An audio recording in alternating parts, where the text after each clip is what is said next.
Unless you've been living under a rock, you might have recently noticed English flags suddenly popping up all over the place, all over our towns and cities and villages. But what does it actually mean to raise a flag? And what does it mean to see it happening right now in England? Well, historically, flags usually play a combination of three roles. Firstly, on a very practical level, flags signal. This is what nautical flags do. It's a way to communicate information from a distance at a glance. Back in medieval times during battle, flags would be used to identify friend from foe and to act as a rallying point, to regroup and refocus amidst the chaos of a battle. The second role a flag plays is identity. A flag can contain a story, and the story that the flag contains is key to understand what the particular flag represents. The flag of St. George is a red cross on a white background. Pretty simple, right? But contained within that image is a series of stories, most notably the mythical story of St. George and the dragon. This is the story of a brave knight, St. George, who selflessly saves a kingdom from the tyranny of an invading dragon. An interesting thing to remember about this story is that the kingdom is under attack because the king was attempting to appease the dragon and negotiate with it. Rather than challenging the dragon, the king offers animals and riches and eventually the kingdom's own children to the dragon in an attempt to placate the monster.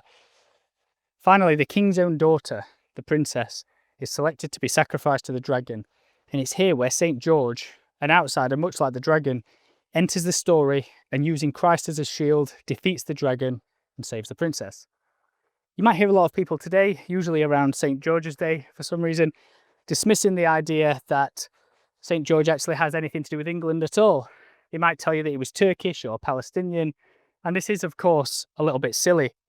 St. George historically was a Roman soldier who lived in those places, Cappadocia and Lydda, as part of the Roman occupation.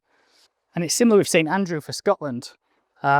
He never visited Scotland either, but it's not about whether he visited Scotland, it's the spirit of St. Andrew, his pattern that the Scottish identify with. The reason England identifies with St. George isn't because he visited the UK or visited England. That's ridiculous. Lots of people visit England each day and we don't make them our patron saint. It's because the pattern of St. George's story perfectly embodies the ideal of what it actually means to be English. Consider that in the Second World War, Hitler infamously offers Churchill a deal. Keep Britain out of the war and Britain will be left in peace. And Churchill refuses. He refused to appease the dragon and chose to fight the Nazis at great cost to himself and to England. But he defeated the Nazis despite being an outsider to Europe. The pattern of St. George and the dragon originates from St. George's martyrdom, where he chose death at the hands of the Romans over renouncing his faith in Christ. Rome too was a dragon that St. George played a large role in slaying. And ultimately the flag of St. George contains the cross, an image of the sacrifice of Christ from which the whole world that we live in emerged. The final reason for flying a flag is ownership. It's to say that this place is a place and it belongs to these people. After a military siege is complete, the victors will raise their flags saying that this identity owns this land and dominates this physical place. So what does it mean to raise a St. George's flag at the moment in England, and is it even okay? Well, of course it's okay. Of course you can raise an English flag in England. It's really the only place that it makes full sense to raise it, and the same goes for any nation. If you can't raise the flag of the nation in the nation, where can you raise it?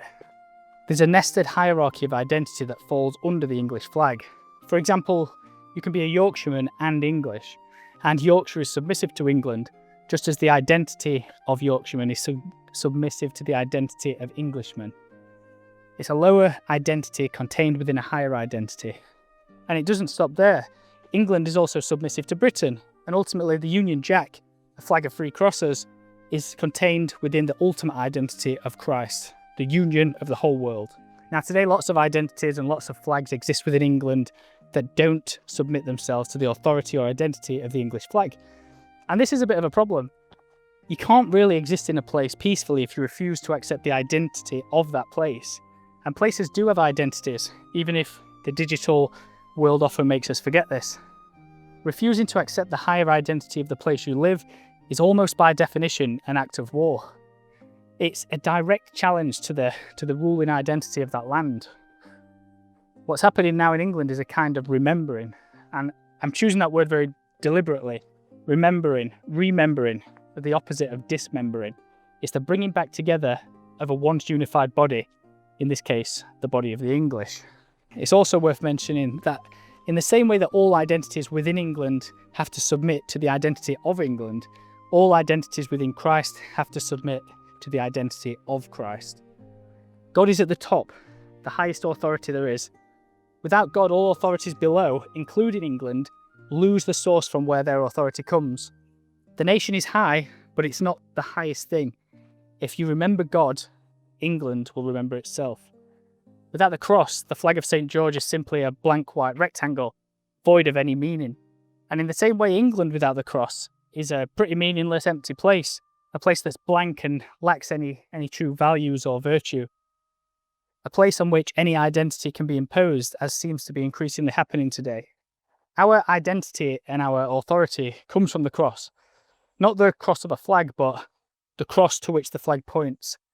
The cross upon which hangs the crucified body of God.